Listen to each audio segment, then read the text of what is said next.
విశాఖపట్నం జ్ఞానాపురంలోని గ్రామదేవత దేవమాత మోక్షరూపితామాత పండుగ మహోత్సవంలో దక్షిణ ఎమ్మెల్యే వంశీకృష్ణ శ్రీనివాస్ పాల్గొన్నారు. ఈ సందర్భంగా క్రైస్తవులు ఎంతో ఘనంగా జరుపుకుంటున్న ఈ పండుగ మహోత్సవంలో పాల్గొనే అవకాశం కల్పించిన ప్రతి ఒక్కరికి ధన్యవాదాలను తెలియజేశారు. కార్యక్రమంలో క్రైస్తవ పెద్దలతో పాటు వార్డు జనసేన అధ్యక్షుడు ఆంథోనీ శేఖర్, ఆశాజ్యోతి, చిన్న ప్రసాదు, రాజు, విజయ్ కుమార్, జనసేన సైనికులు, వీర మహిళలు పాల్గొన్నారు.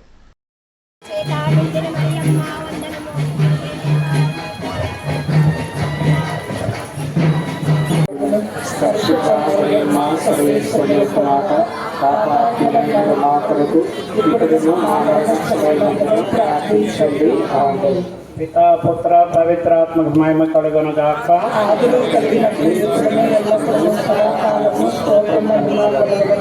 ప్రభు మీతో ఉండును గాక. సర్వశక్తి గల సర్వేశ్వరుడు పితా పుత్ర పరిశుద్ధాత్మ ముఖ్యంగా ఈరోజు ఈ ప్రదక్షిణ సమయంలో మీకు తోడుగా ఉండి ఎటువంటి ఆటంకాలు లేకుండా అంత సక్రంగా జరిపించుకోవడానికి ఆ త్రియేక సర్వేశ్వరుడు మీకు తోడుగా ఉండి జ్ఞానాపురం గ్రామంలో దేవమాత మోక్షారోహణ పండుగ జరుగుతూ ఉంది. సుమారుగా ఈ రోజు 15వ తారీఖు వరకు ఈ పండుగ ప్రతిరోజు జరుగుతూ ఉంది. 15వ తారీఖున సుమారు 50,000 మందితో ఈ గ్రామం అంతా కూడా కలకలలాడుతూ ఉంటుంది.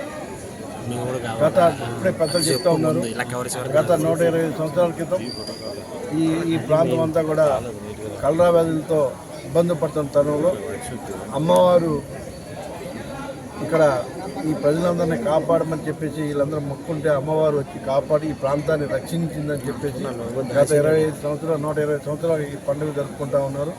ముఖ్యంగా క్రైస్తవ సోదరులు అందరూ కూడా ఒక పండుగలాగా అత్యంత వైభవంగా విశాఖపట్నంలో ప్రధానంగా చేసుకునే పండుగ ప్రతి ఒక్కరు కూడా పాల్గొంటారు. కాబట్టి అందరూ కూడా ఈ యొక్క ఉత్సవంలో పాల్గొని ప్రతి ఒక్కరు కూడా అమ్మవారి దేవమాత యొక్క ఆశీస్సులు పొందాలని, అలాగే మొక్కుబడి తీర్చుకోవాలని, ఈ గ్రామం అంతా కూడా కలకలాడాలని, విశాఖపట్నం బాగుండాలని, ప్రకృతి వైపరీత్యాల నుంచి విశాఖపట్నాన్ని కాపాడాలని దేవమాతని మనస్ఫూర్తిగా ప్రార్థిస్తూ ప్రతి ఒక్క క్రైస్తవ సోదరులకు కూడా ఈ పండుగ యొక్క శుభాకాంక్షలు తెలియజేస్తున్నాను.